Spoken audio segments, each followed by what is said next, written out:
শুরু করছি মিষ্টি রোদের হাতছানি গল্পের পর্ব সংখ্যা 27। লেখনীতে ইসরাত জাহান এরিনা।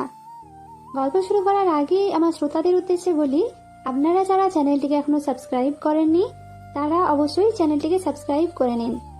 আর এই পুরো পর্বটি শোনার পরে লাইক, কমেন্ট আর শেয়ার করতে ভুলবেন না। তো চলুন দেরি না করে গল্পের মধ্যে যাওয়া যাক। আজ স্কুল থেকে একটু জলদি বেরিয়েছে আঞ্জুমান আরা। কয়েকদিন যাবৎ বেশ অসুস্থ বোধ করছে, কিন্তু তিনি বেশি একটা গ্রাহ্য করেননি। কিন্তু আজ স্কুলে ক্লাস নেওয়ার সময় সেন্সলেস হয়ে পড়ে গেছেন। কেন এমন হচ্ছে ঠিক বুঝে উঠতে পারছে না। ছেলেকে এই বিষয়ে কিছুই জানাননি। রামিম জানলে ভীষণ অস্থির হয়ে উঠবে। তিনি ছাড়া আর কে আছে ছেলেটার? তার একটাই চাওয়া, ছেলেকে সেটেল হতে দেখে মরতে চান। মুহূর্তেই সাবিহার মুখটা মনে পড়ল। ইস, কি মিষ্টি মেয়েটা! তার সাধ্য থাকলে মেয়েটাকে নিজের ছেলের জন্য নিয়ে আসতো। বাসায় পৌঁছে তিনি বিছানায় শুয়ে পড়লেন। ভীষণ ক্লান্ত লাগছে। একবার হসপিটালে যাবেন ভাবছেন, কিন্তু বর্তমানে ডক্টরের শরণাপন্ন হওয়া মানেই অনেক অর্থের বিসর্জন। এই টেস্ট ওই টেস্ট করে অস্থির করে তুলে। তিনি হাজারো অভাবের মাঝে কিছু অল্প টাকা জমিয়েছেন ছেলের ভবিষ্যতের জন্য। ভাগ্যে সেই বাড়িটা তার স্বামী কিনে রেখেছিলেন, না হলে হয়তো ছেলেকে নিয়ে পথে বসতে হতো। ভাইদের কাছে তিনি কখনোই বোঝা হয়ে থাকতে চাননি। হাজারো অভাবেও নিজের আত্মসম্মান কখনোই বিসর্জন দেননি। ছেলেটাও সেই স্বভাব পেয়েছে। মাঝে মাঝে ছেলের ব্যক্তিত্ব দেখে তিনি ভীষণ মুগ্ধ হন। বেশ কিছুক্ষণ পর টিউশন শেষ করে রামিম বাসায় পৌঁছে দেখলো মা ঘুমিয়ে আছে। এই অসময়ে মাকে ঘুমাতে দেখে রামিম মাকে ডাকলো। কোনো সাড়া না পাওয়ায় মায়ের কাছে বসলো। কিছু একটা ভেবে মায়ের কপালে হাত দিয়ে দেখলো মায়ের অনেক জ্বর। রামিম তো ঘাবড়ে গেল। মাকে কয়েকবার ডাকার পর আঞ্জুমান আরা পিটপিট করে তাকালেন আর কিছু বিড়বিড় করলেন। রামিম দ্রুত মায়ের কপালে জলপট্টি দিতে শুরু করলো, কিন্তু জ্বর কিছুতেই কমছে না। দ্রুত এলাকার ছোট চেম্বারের একজন ডক্টরকে নিয়ে আসলো। তিনি পরীক্ষা করে কিছু মেডিসিন সাজেস্ট করলো আর মায়ের গা একটু পরপর মুছে দিতে বলল। ডক্টর চলে যাবার পর রামিম গভীর ভাবনায় পড়ে গেল। বাসায় কোনো মেয়ে মানুষ নেই, আর যাই হোক মায়ের গা তো সে মুছতে পারে না। এই বিপদে সর্বপ্রথম যেই নামটা মনে পড়ল সেটা হলো সাবিহা। সাবিহা রামিমের বাসায় পৌঁছে গেল আধা ঘন্টার মধ্যেই। রামিমকে মায়ের পাশে উদ্বিগ্ন হয়ে বসে থাকতে দেখল। সাবিহাকে দেখে রামিম যেন প্রাণ ফিরে পেল। মায়ের বিষয় এলে সে ভীষণ দুর্বল হয়ে পড়ে। সাবিহা আঞ্জুমান আরার গা মুছে দিল, জোর করে খাবারও খাওয়ালো। সাবিহাকে দেখে তিনি মুচকি হেসে বলেছিলেন, আমার পাগল ছেলের কাণ্ড দেখো, সামান্য অসুস্থতায় তোমাকে ডেকে নিয়ে এসেছে। সামান্য কোথায় আন্টি, সারা শরীর পুড়ে যাচ্ছে জ্বরে আপনার। আঞ্জুমান আরা মুচকি হাসলেন, বললেন, আমার ছেলে সেদিন যাকে বাসায় আসায় এত কথা শোনালো, আজ বিপদে দিশা হারিয়ে তাকেই সবার আগে মনে পড়ল। সাবিহা কোমল দৃষ্টিতে আঞ্জুমান আরার দিকে তাকালো। আঞ্জুমান আরা সাবিহার হাত ধরে আকুতি করে বললেন, আমাকে ছাড়া রামিমের আর কেউ নেই। আমার কিছু হয়ে গেলে আমার ছেলেটাকে দেখে রেখো মা, আমার ছেলের হাতটা ছেড়ো না। সাবিহার চোখে অশ্রু কণা জমা হলো। মায়েরা সবসময় এমন মমতাময়ী হয়ে থাকে বুঝি? মনের সব কথা না বলতেই বুঝে যায়। সাবিহা আঞ্জুমান আরার হাত আরো শক্ত করে ধরে বলল, আন্টি, আমি তো সেই কবেই হাত বাড়িয়ে বসে আছি। যদি কেউ সেই হাত না ধরতে চায় আমার কি করা উচিত তবে? আঞ্জুমান আরা সাবিহার হাতের উল্টো পিঠে ছোট্ট করে চুমু খেয়ে বললেন, যে এই ভরসার হাত ধরতে পারবে না তার চাইতে অভাগাই পৃথিবীতে আর একটাও নেই। সাবিহা ডুকরে কেঁদে উঠল, বলল, আমি শেষ পর্যন্ত চেষ্টা করব আন্টি, বাকিটা রামিমের হাতে। আপনার ছেলে একটাবার আমার হাত ধরুক, আমি সারা জীবন আপনার ছেলেকে আগলে রাখবো আন্টি। আঞ্জুমান আরা পরম মমতায় সাবিহার মাথায় হাত বুলিয়ে দিলেন আর বললেন, দোয়া করি দিন শেষে তোমার মনের আশা পূরণ হোক মা। আরজু প্যান্টের পকেটে হাত গুঁজে দাঁড়িয়ে সামনের অট্টালিকা পর্যবেক্ষণ করছে। এতক্ষণ যাবৎ চিবানো চুইংগাম এখন তিতো হয়ে গেছে। রাস্তার পাশে থু মেরে ফেললো সেটা। আবার বাঁকা চোখে তাকালো সামনের দিকে। সামান্য গাল চুলকে কিছু একটা ভাবলো। না, আর ভেবে কাজ নেই। তাই কাঁধের ব্যাগটা শক্ত করে ধরে সামনে অগ্রসর হলো। ভয়কে মানুষকে দুর্বল করে, তাই ভয় পাওয়া মোটেও চলবে না। আরজু অফিসে ঢুকেই পড়ল। সামনের টেবিলে বসা একটি মেয়ের দিকে চোখ পড়ল।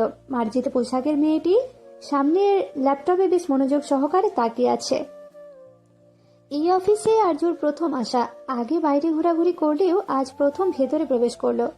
সামনের মেয়েটির সামনে দাঁড়িয়ে আরজু বলল, এক্সকিউজ মি। মেয়েটি এতক্ষণে আরজুকে খেয়াল করলো। মেয়েটি কয়েক মুহূর্ত আরজুর দিকে অবাক চোখে তাকিয়েছিল। রূপবতী আরজু শুধু ছেলেদেরই না, মেয়েদেরও দৃষ্টি আকর্ষণ করতে সক্ষম। তাই মেয়েটি মুচকি হেসে বলল, yes ma'am, how can I help you? আমি মেয়র সাহেবের সাথে মিট করতে চাই। মেয়েটি হয়তো আরজুর কথাই খানিকটা অবাক হলো, কিন্তু নিজের কাজের দক্ষতা দেখিয়ে নিজেকে সামলে বলল, অ্যাপয়েন্টমেন্ট লেটার দিন। আরজু অবাক হলো, নিজের স্বামীর সাথে মিট করতে অ্যাপয়েন্টমেন্ট লেটার লাগবে? আমার কাছে কোনো লেটার নেই। I am sorry ma'am, appointment letter ছাড়া মিট করা তো সম্ভব না। মিস্টার নাহিদ আমাকে খুব ভালো করে চেনে, আপনি তাকে আমার কথা বলুন। মেয়েটি প্রথমে একটু বিরক্ত হলো। অনেক রূপবতী মেয়েরাই এমন হুটহাট মেয়রের সাথে দেখা করতে চলে আসে। তরুণ সুদর্শন পুরুষটির সাথে কত রমণী দেখা করতে চায় তা গুণে শেষ করা যাবে না। কিন্তু সামনের রূপবতী মেয়েটিকে অন্য সবার চাইতে ভিন্ন লাগছে। তবুও নিজের বাধ্যবাধকতার মাঝে কিছুই করার নেই। তাই বলল, সরি ম্যাম, সম্ভব না, এটাই রুলস। তাছাড়া স্যার তো মিটিং এ আছে। আরজুর রাগ হচ্ছে, যত সব ফালতু রুলস। কিন্তু রাগলে চলবে না। আজ সে নাহিদের সাথে দেখা না করে যাবেই না। নাহিদকে না দেখলে তার বিক্ষিপ্ত মন কিছুতেই শান্ত হবে না। তাই আরজু বলল, আপু প্লিজ, আমার তার সাথে মিট করা ভীষণ প্রয়োজন।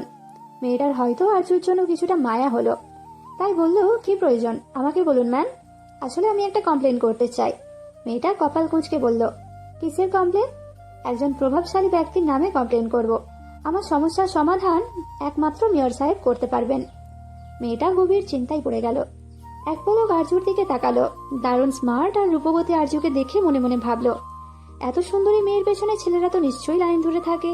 হয়তো কোনো প্রভাবশালী ব্যক্তি বা তার সন্তানদের বদনজরে পড়ে গেছে মেয়েটি। একজন মেয়ে হিসেবে এই মেয়েটার হেল্প করা উচিত। আরজুর ইনোসেন্ট মুখ দেখে মেয়েটি এমন কিছুই আন্দাজ করলো। তাই আরজুকে আশ্বাস দিয়ে বলল, এইভাবে অ্যাপয়েন্টমেন্ট লেটার ছাড়া মিট করার তো নিয়ম নেই, তবে আমি চেষ্টা করছি কি করা যায়। আজ স্যারের শিডিউল বেশ টাইট, তাই কথা দিতে পারছি না, আপনাকে অপেক্ষা করতে হবে। মিটিং থেকে বের হলে আমি স্যারকে খবর পাঠাচ্ছি। আরজু মুচকি হেসে ধন্যবাদ জানালো। সামনের কাউচে বসে অপেক্ষা করতে লাগলো। মনে মনে নাহিদকে বেশ কয়েকটা গালাগালিও দিল। কিন্তু আরজুর অপেক্ষার প্রহর বেশ দীর্ঘ হলো। যত সময় অতিবাহিত হচ্ছে আরজুর মনের অস্থিরতা ততই বৃদ্ধি পাচ্ছে। নাহিদ আজ বেশ ব্যস্ত দিন পার করছে।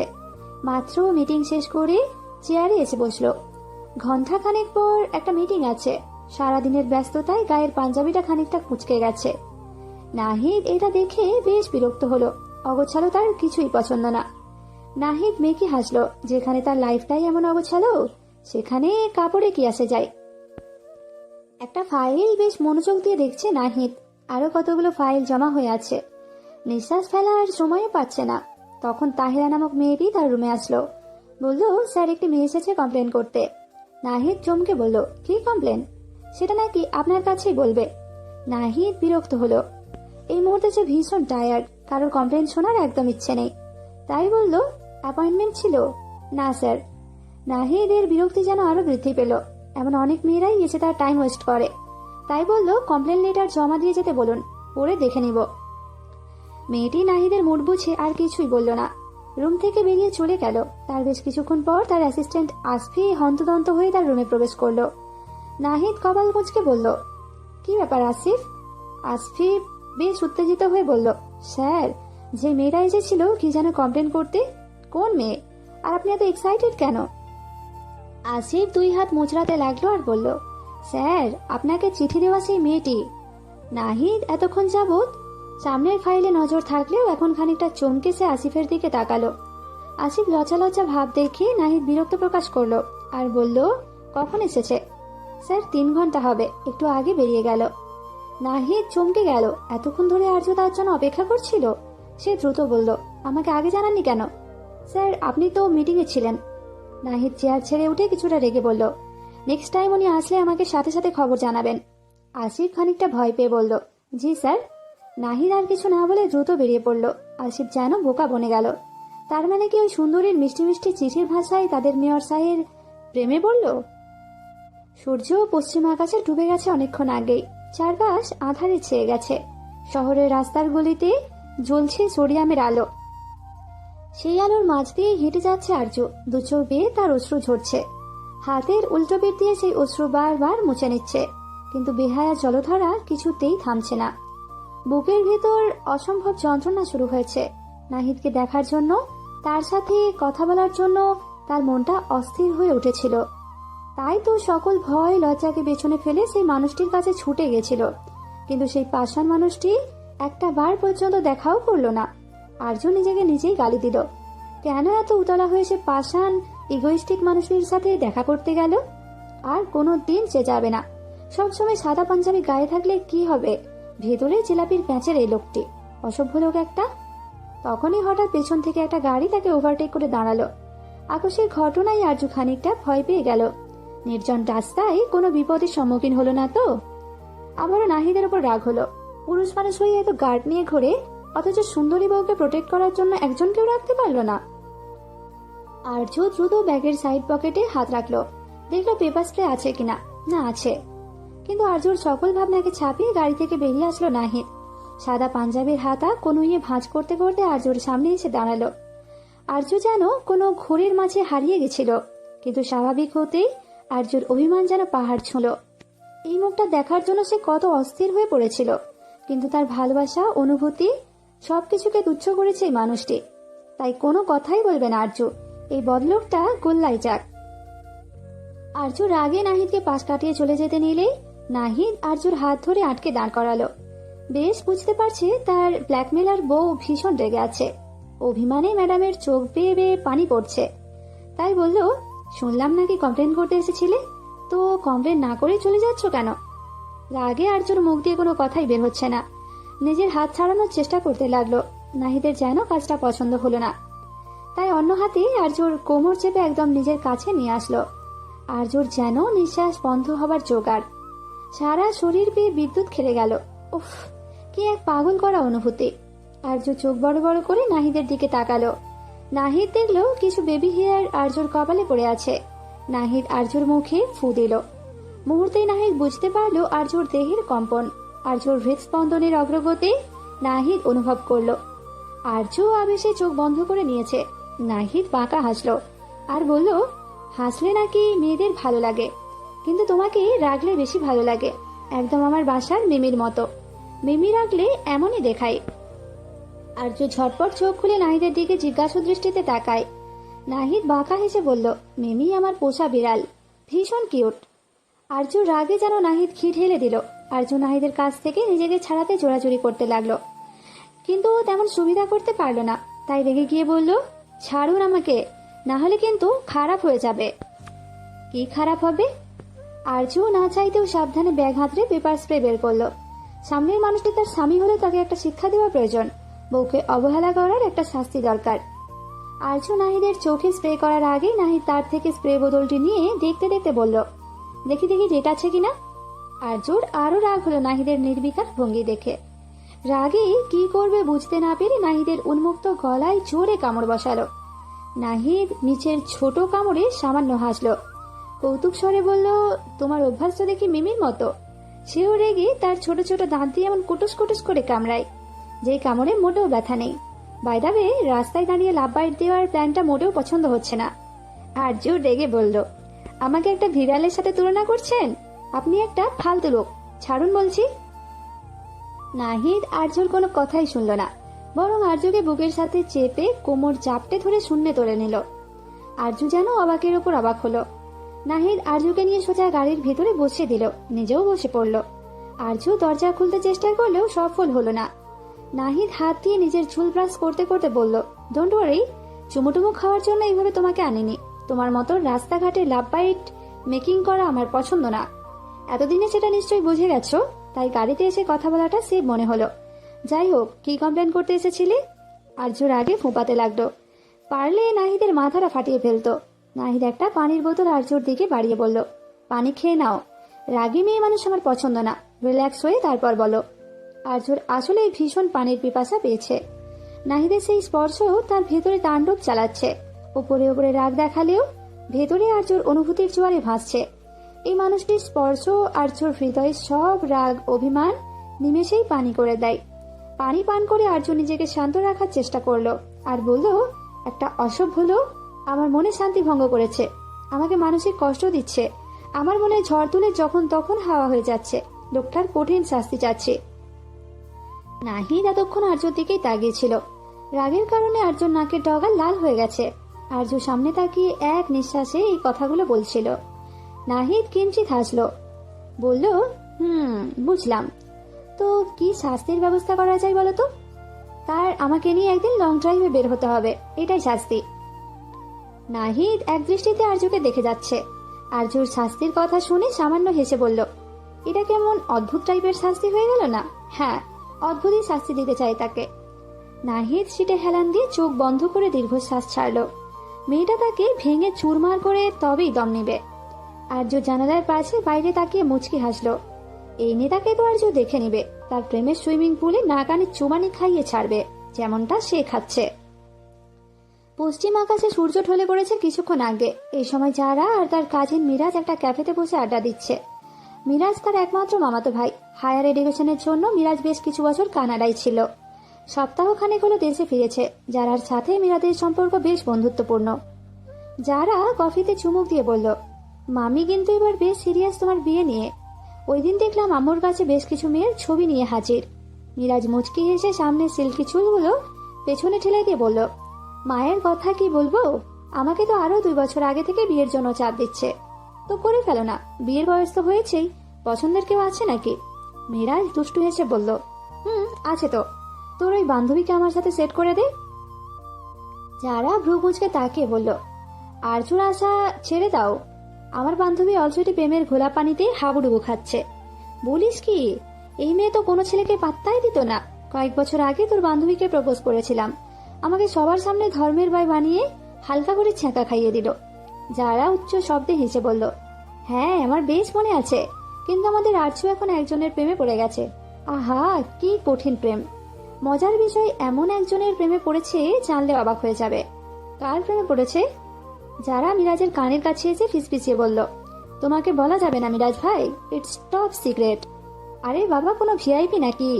যারা মাথা নেড়ে না জানিয়ে বলল, ভিভিআইপি কেউ। মিরাজ হেসে বলল, গ্রেট।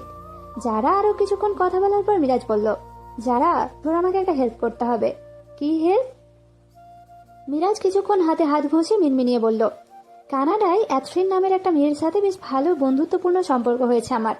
মেয়েটা অনেক ভালো রে, আমাকে স্টাডির সব বিষয়েও হেল্পও করত। মিরাজ কিছুক্ষণ নীরব রইল। যারা বড় বড় চোখ করে বলল, মেয়েরা তোমার গার্লফ্রেন্ড তাই না? মিরাজ অবাক হয়ে বলল, যারা কি করে জানলো? যারা মুচকি হেসে বলল, তাহলে তো হয়েই গেল, মামিকে বলে দাও ওর কথা। আমরা একটা বিদেশিনী ভাবি পেয়ে যাই। আসলে অ্যাথরিন খ্রিস্টান, তাছাড়া সে ব্রোকেন ফ্যামিলিতে বড় হয়েছে। তুই তো মাকে চিনিস, এসব শুনলে নির্ঘাত আমাকে ঝাঁটাবেটা করে দেশ ছাড়বে।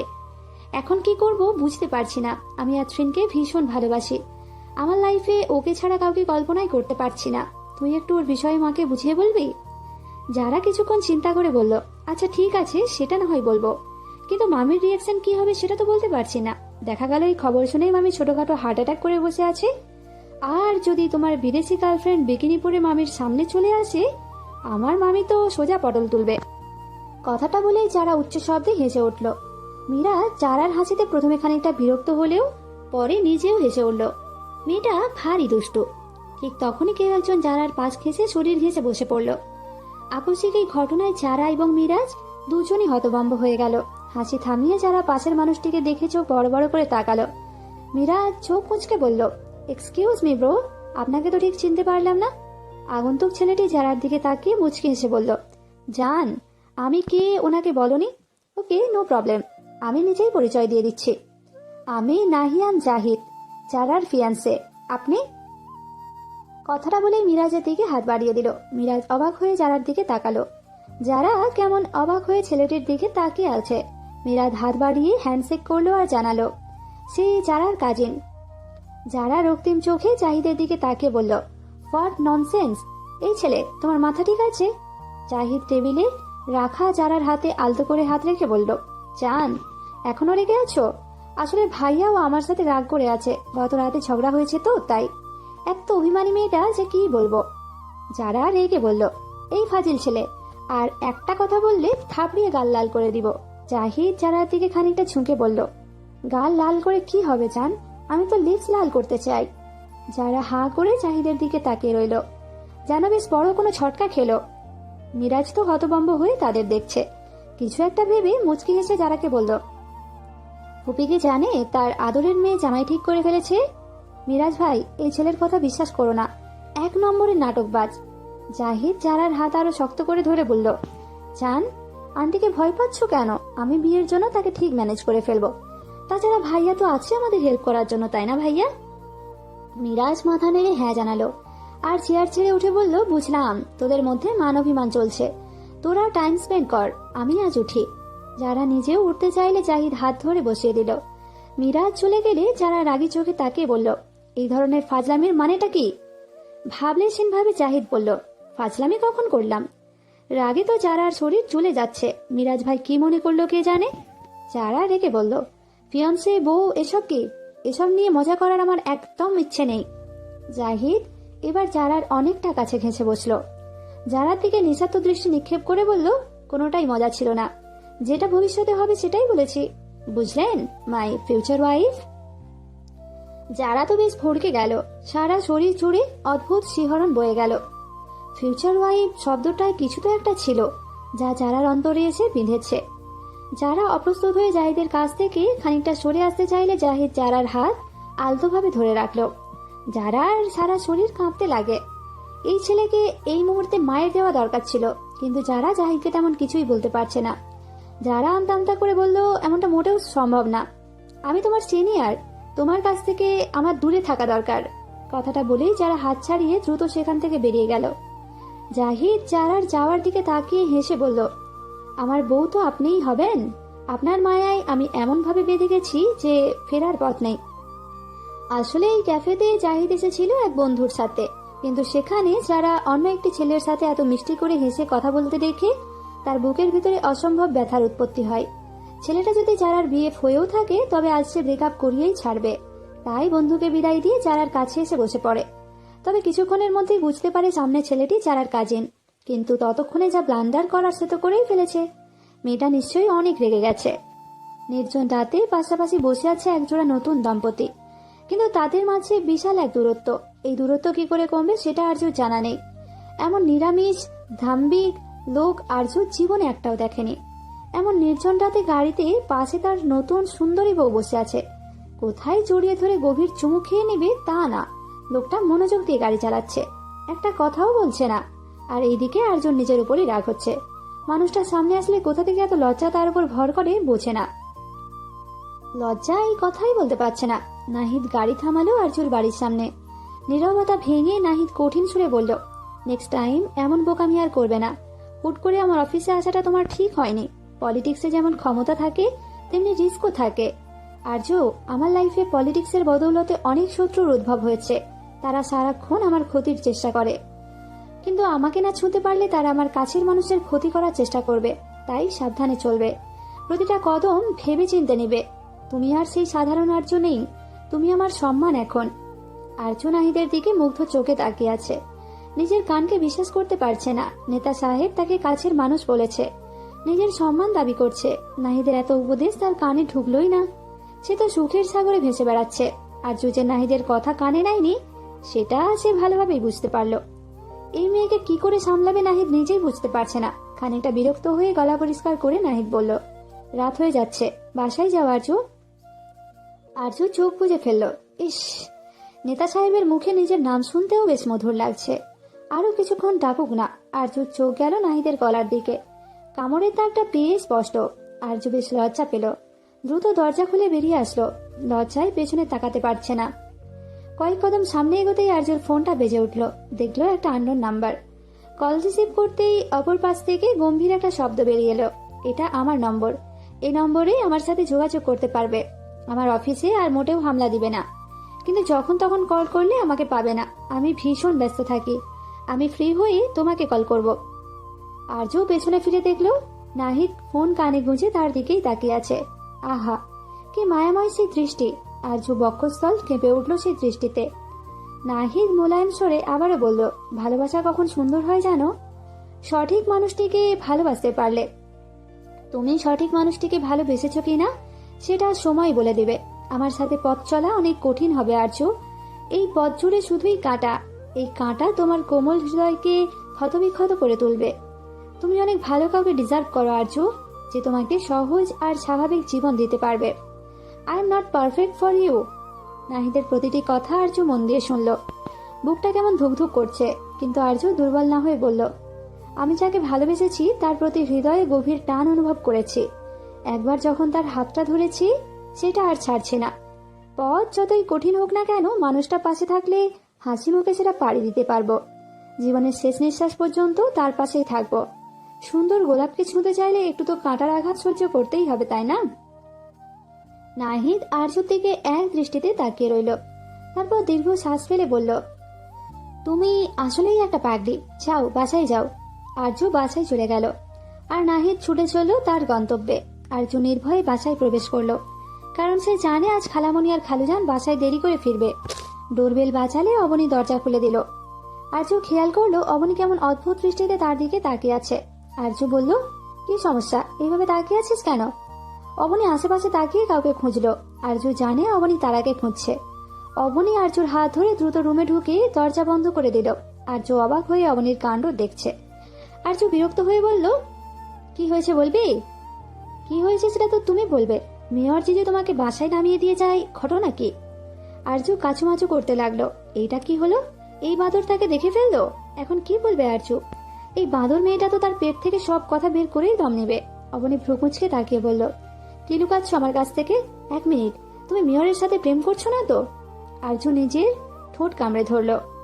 এই অবনীর বুদ্ধি তারিফ করতেই হবে, একদম খালামণির মতোই বুদ্ধি ওর। বলার আগেই সব ধরে ফেলে। আর্য নিচু স্বরে বলল, একদম না, তুই ভুল ভাবছিস। ওই নেতা প্রেম করতেই জানে না।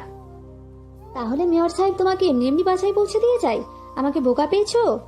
অবনী এমন কিছুই না, তবে ওই নেতা তোর জিজু হবে সেটা শিওর থাক। বেটাকে আমার প্রেমে ফাঁসিয়ে তোকে জলদি খালামণি বানিয়ে ফেলবো। দারুণ হবে না? অবনী যেন আর্যর কথা বিশ্বাস করতে পারছে না।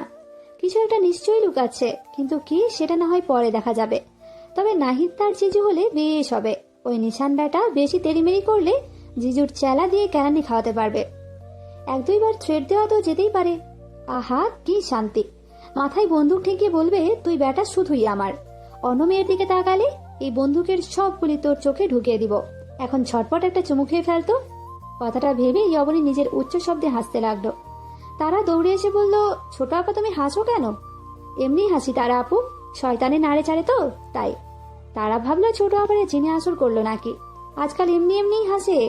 বড় আপারেও মনে হয় জিনে ধরছে, খালি মন খারাপ কইরা থাকে। যা সুন্দর চেহারা, জিনে নজর তো পড়বই। 2 বন্ডে 2 জিনে ধরছে, ইয়া আল্লাহ, কি হইব এখন? খালাম্মা তো এসব বিশ্বাস করে না। না, তার কিছু করতে হইব। হুজুরের কাছ থাইকা পানি আর তাবিজ পর আনতে হইব, তাইলে এই জিন দৌড়াইয়া পালাইব।